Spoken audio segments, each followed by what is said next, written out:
Un saludo muy cordial a todos los especiales oyentes que bien tienen a escuchar estos videos audios que paulatinamente voy subiendo a mi modesto canal de YouTube.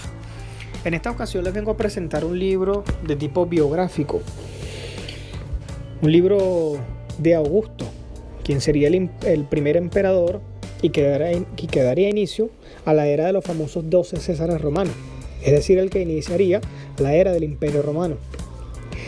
En Augusto nos vamos a encontrar un personaje, y aquí voy de lleno con los puntos que podrían cautivar al lector. En Augusto van a encontrar un personaje de muchas facetas, pero más allá de muchas facetas, van a encontrar un personaje enigmático, oscuro, hasta cierto punto polifacético, muy enigmático, muy difícil de descifrar cuando se le analiza a fondo, pero particularmente por su nexo con su tío abuelo, el famoso Julio César, uno de los generales en el campo de batalla más exitosos que tuvo el Imperio Romano, junto con Pompeyo, por supuesto,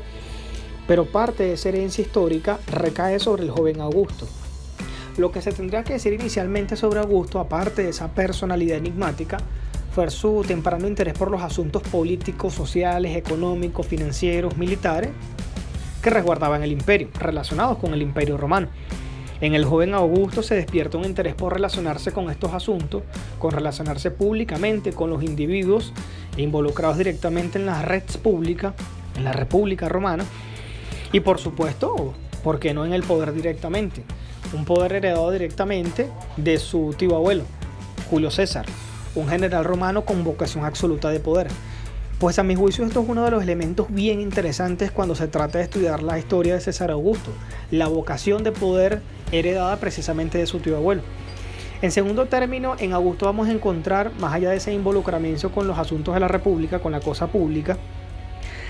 vamos a encontrar, el lector se va a conseguir con esa vocación de poder precisamente, y esa vocación de poder despertaría en el joven Augusto un apetito insaciable por tomar el control. Pero más allá de eso, la herencia histórica que le toca asumir tras la muerte de su tío abuelo Julio César, famoso comandante militar, es el hecho de tener que asumir un poder por supuesto que él en su momento juzgó no saber si calzaría en los zapatos de su tío abuelo, del famoso Julio César, producto de que el control político era muy distinto. Es preciso recordar que en su momento Julio César, como comandante militar y emperador, llegó a regentar un regnum, un control efectivo sobre todo el Imperio Romano y todo lo que él involucraba, de una manera tan absoluta que tras su fallecimiento, este también se lleva por el medio, da el traste con la República para iniciar el imperio.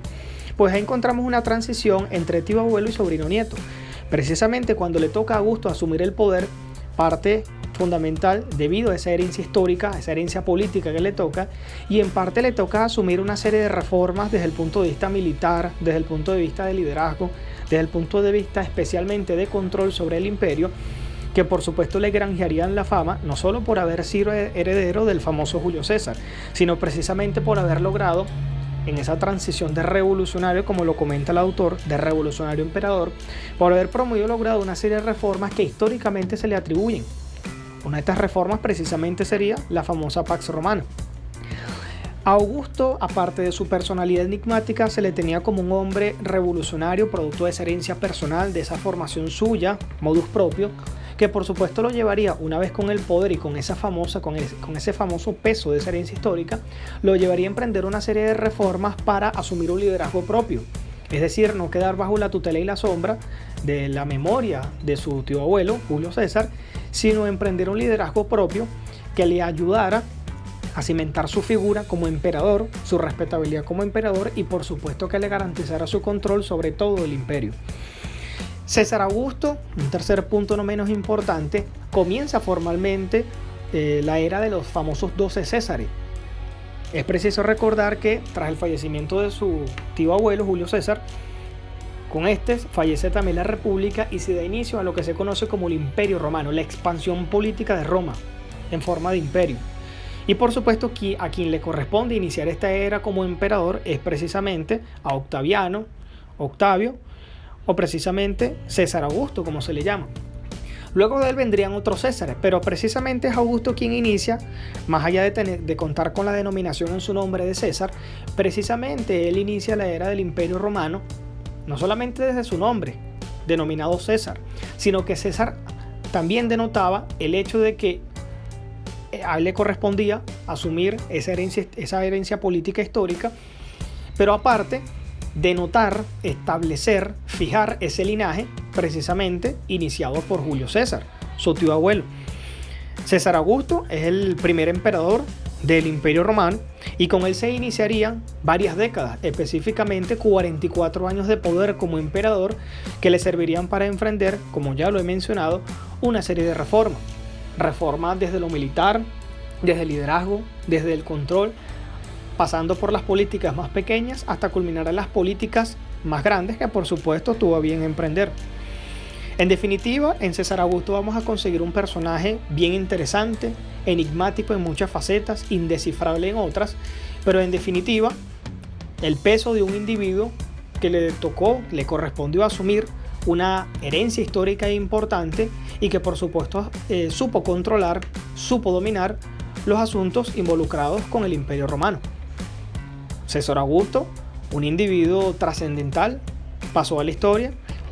no solamente por poseer la denominación de César, sino por ser el iniciador de una vasta era de dominio de Roma, era que se traduciría en conquistas de territorio, en batallas. Y por supuesto, en la era de dominio de Roma, a César Augusto le tocó lidiar con muchos grupos políticos que lo adversan y que lo quisieron sacar del camino, precisamente porque su liderazgo o no era el mismo en comparación al de su tío abuelo, Julio César, o sencillamente era incómodo para muchos sectores que pretendían ocupar su puesto, es decir, el de emperador. Por tanto, me tomé la libertad de recomendar este libro de tipo biográfico por los elementos que aborda el autor, unas descripciones muy amplias, pero muy precisas, muy analíticas y que llevan a considerar los asuntos o cómo se presentaban los asuntos en el antiguo Imperio Romano. Hasta un nuevo leyendo.